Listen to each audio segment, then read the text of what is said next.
Good morning बच्चों। आज हम एक नया टॉपिक लेके फिर हाजिर हैं और ये टॉपिक रहेगा क्लास 10वीं हिस्ट्री पोर्शन और उसका चैप्टर नेम है विश्व के प्रमुख दर्शन। इससे संबंधित हमने 2 वीडियो अपलोड कर दिए हैं, ये उसी क्रम में तीसरा वीडियो है। चलो वीडियो को स्टार्ट करते हैं।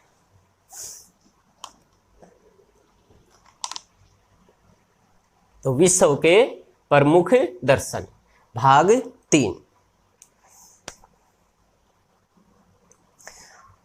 हमने वैदिक दर्शन के बारे में जाना पिछले वीडियो में। आज हम जैन दर्शन के बारे में जानेंगे।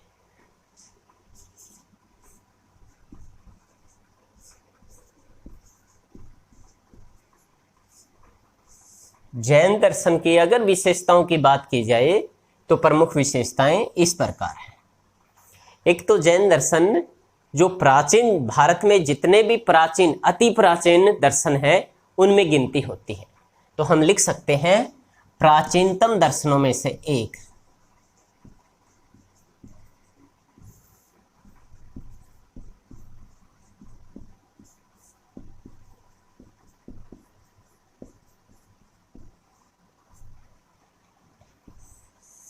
फिर हम कह सकते हैं ये श्रमणों का दर्शन है। श्रमणों का दर्शन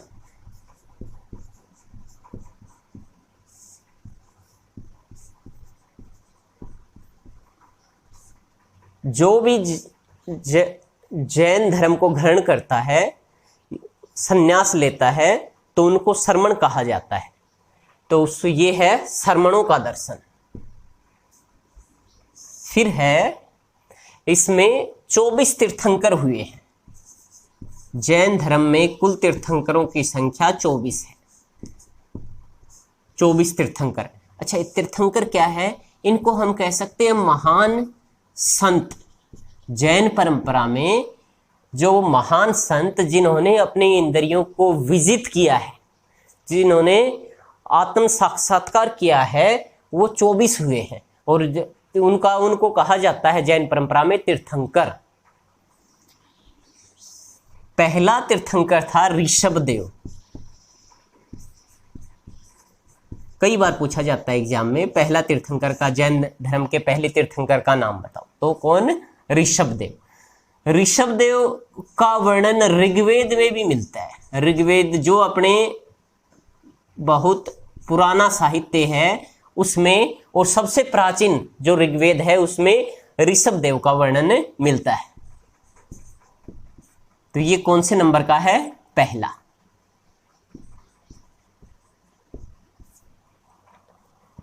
फिर है 23वां पार्श्वनाथ। जो प्रमुख है उन्हीं के बारे में हम लिख रहे हैं। ये कौन सा है? पार्श्वनाथ 23वां तीर्थंकर था। और लास्ट था महावीर स्वामी।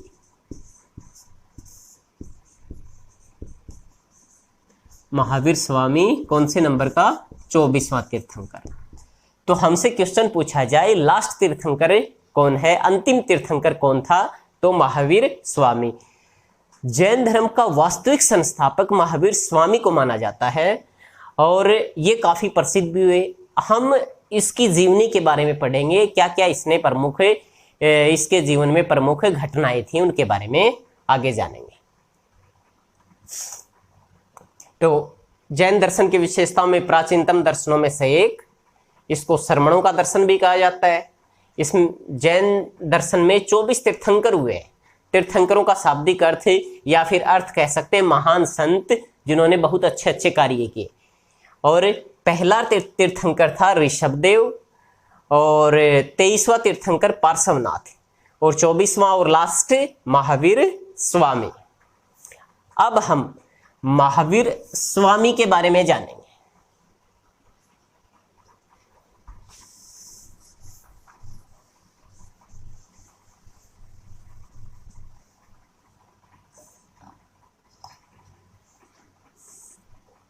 महावीर स्वामी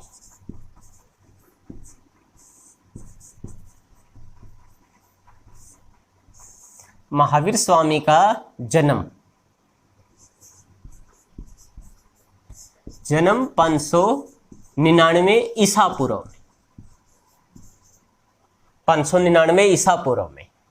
स्थान कहां पर हुआ इसका जन्म? इसका जन्म हुआ वज्जी महाजनपद के, वज्जी महाजनपद की राजधानी वज्जी महाजनपद की राजधानी क्या थी? वैशाली। वैशाली के निकट, वैशाली के पास ही था एक जगह कुंडग्राम, कुंडग्राम में हुआ। तो स्थान कहां पर? वज्जी महाजनपद की राजधानी वैशाली के निकट कुंडग्राम में किसका जन्म हुआ? महावीर स्वामी का जन्म हुआ। अब इसका पिता का नाम था इसका सिद्धार्थ, सिद्धार्थ। और कौन थे ये भी एक राजा थे।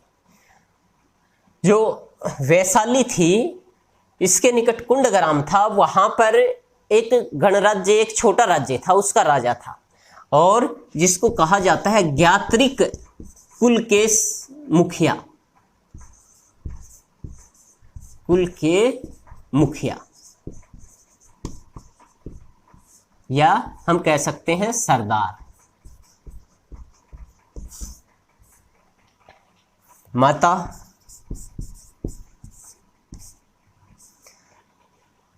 वज्जी महाजनपद में लिच्छवियों का भी शासन था। लिच्छवी एक वंश का नाम है। तो लिच्छवी शासक, माता का नाम था त्रिशला। और कौन थी ये थी लिच्छवी शासक चेतक की बहन। चेतक की बहन, लिच्छवी शासक चेतक की बहन कौन थी? त्रिशला। त्रिशला कौन थी? महावीर स्वामी की माता जी। फिर है पत्नी, पत्नी का नाम था यशोदा। यशोदा। कहा जाता है कि इसकी एक पुत्री भी हुई थी, पुत्री जिसका नाम कहीं कहीं पर प्रियदर्शनी लिखा हुआ है। प्रियदर्शनी। अब गृह त्याग।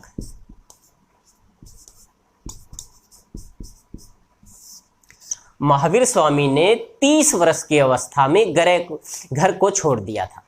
वो सांसारिक जीवन से पूरी तरह विरक्त हो चुके थे और उन्होंने गृह त्याग किया 30 वर्ष की अवस्था में। जब वो 30 साल के थे उन्होंने घर को छोड़ दिया ज्ञान की प्राप्ति।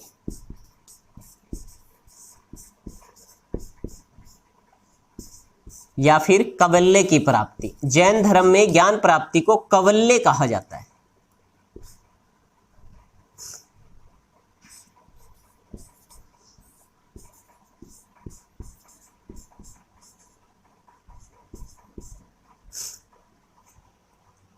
महावीर स्वामी घर छोड़ने के बाद 12 वर्षों तक एक साल के वृक्ष के नीचे जंगल में तपस्या करते रहे और काफी समय तक उन्होंने भोजन और पानी का भी त्याग किया। 12 वर्षों की कठोर तपस्या के बाद उसको ज्ञान की प्राप्ति हुई। तो ज्ञान की प्राप्ति 12 साल बाद।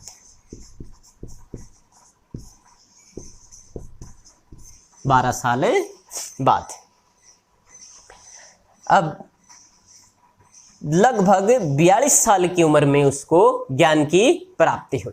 जन्म देखो, जन्म हुआ उसका 599 में, और ज्ञान कितने साल के बाद ज्ञान की प्राप्ति हुई? 42 साल के बाद। तो 557 ईसा पूर्व में लगभग उसको ज्ञान की प्राप्ति हुई। आगे देखिए।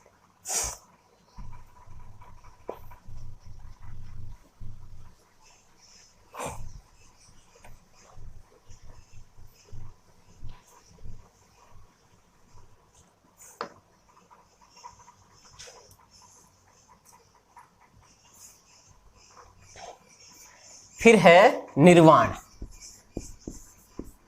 मृत्यु कब हुई? निर्वाण, निर्वाण हुआ उसका 527 ईसा पूर्व। लगभग 72 साल तक वो जीवित रहे, 72 साल तक जीवित रहे। 599 में जन्म हुआ और 527 ईसा पूर्व में उसकी मृत्यु हुई। निर्वाण को वो प्राप्त हुए। कहाँ पर? पावापुरी, पावापुरी जो बिहार में, बिहार। फिर है जैन दर्शन की उत्पत्ति। अगला पॉइंट हम उठा सकते हैं, जैन दर्शन की उत्पत्ति। जैन शब्द जिन से बना है, जिन से, जिन, और जिन का, जिन शब्द जी धातु से बना है, संस्कृत की जी धातु से, और जी का अर्थ होता है जीतना। अर्थात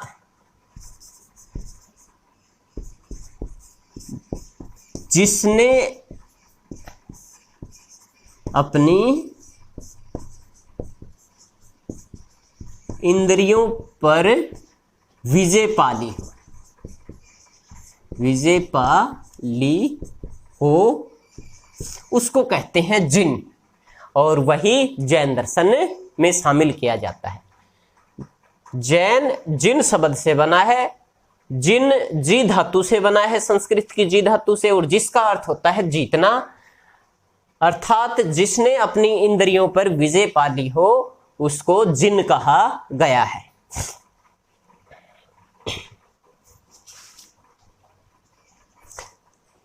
आगे देखिए, जैन दर्शन के त्रिरत्न। बार बार क्वेश्चन पूछा गया कि त्रिरत्न शब्द कौन से दर्शन से, कौन से धर्म से संबंधित है? तो किस धर्म से संबंधित है? जैन से। त्रिरत्न, त्रिरत्न कौन कौन से हैं? त्रिरत्न सम्यक दर्शन, फिर है सम्यक ज्ञान, और तीसरा है सम्यक आचरण।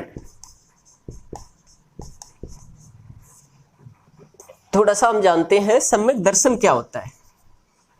जैन परंपरा में बताया गया है कि सत्य और तीर्थंकरों पर पूर्ण रूप से विश्वास, उसको सम्यक दर्शन में शामिल किया गया है।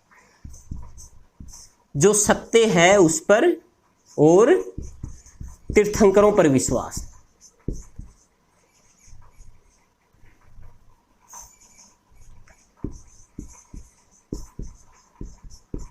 करो के उपदेशों पर विश्वास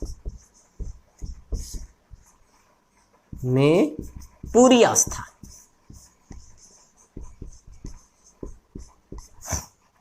फिर है सम्यक ज्ञान, जो ज्ञान जैसा है, जो पदार्थ जैसा है उसको उसी तरीके से देखना, उसे न कम करके देखना और न ज्यादा करके देखना।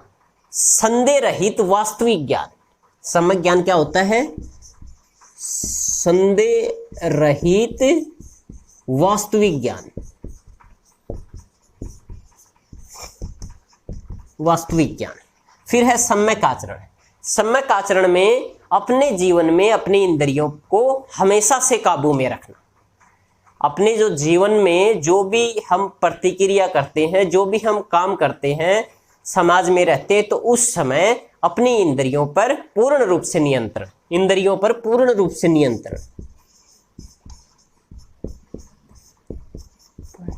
पूर्ण नियंत्रण।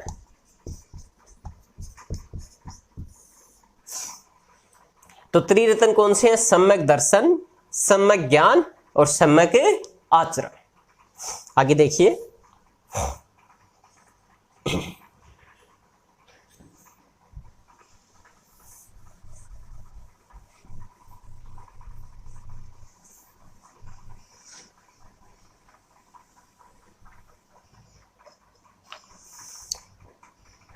जैन दर्शन में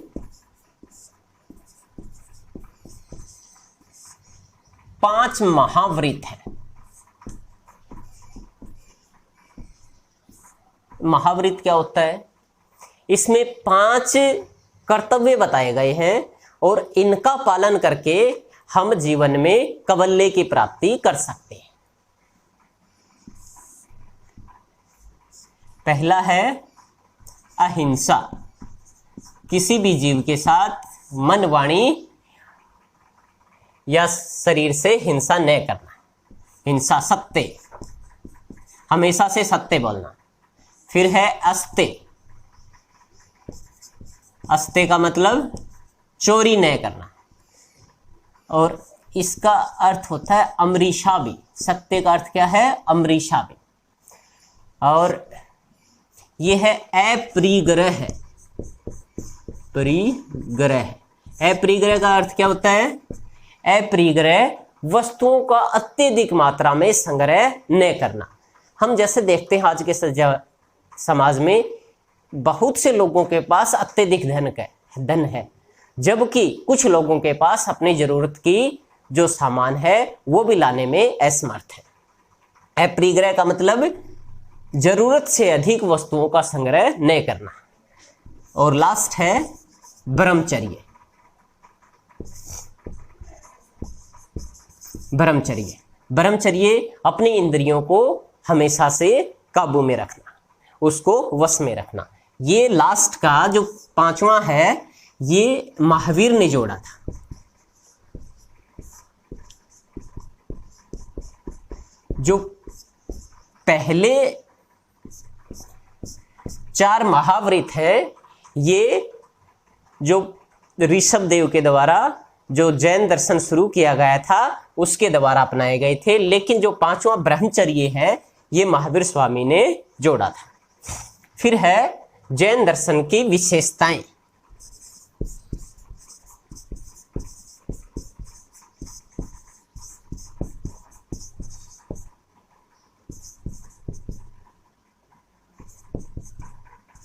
जैन दर्शन की विशेषताएं। जैन दर्शन की विशेषताएं, सबसे पहले आत्मा की अमरता में विश्वास करता है जैन दर्शन। आत्मा की अमरता, आत्मा अमर है। फिर है पुनर्जन्म में विश्वास है। फिर है कर्मवाद, हम जैसा कर्म करेंगे हमें वैसा ही जन्म मिलेगा, वैसा ही हमें फल मिलेगा। फिर है जातिवाद का अत्यधिक विरोध किया इन्होंने।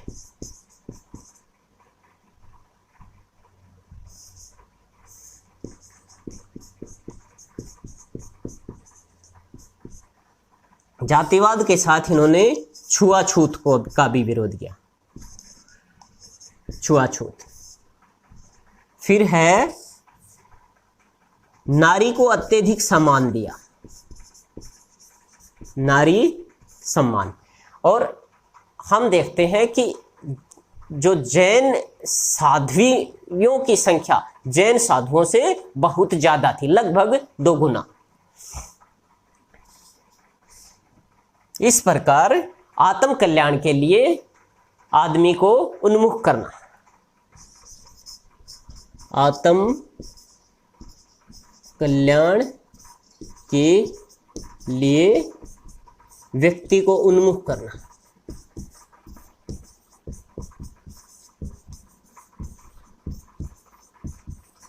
उन्मुख करना।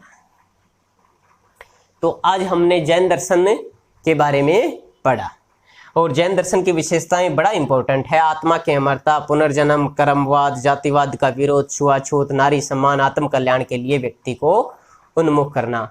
तो हमने वैदिक दर्शन के बारे में जाना, जैन दर्शन के बारे में। आज का जो वीडियो है ये कंप्लीट जैन दर्शन से संबंधित है। मुझे आशा है कि जैन दर्शन से संबंधित टॉपिक आपको अच्छे से समझ में आया होगा, और फिर नेक्स्ट वीडियो में हम एक और दर्शन के बारे में बातें करेंगे। आज की वीडियो में इतना ही। Thank you.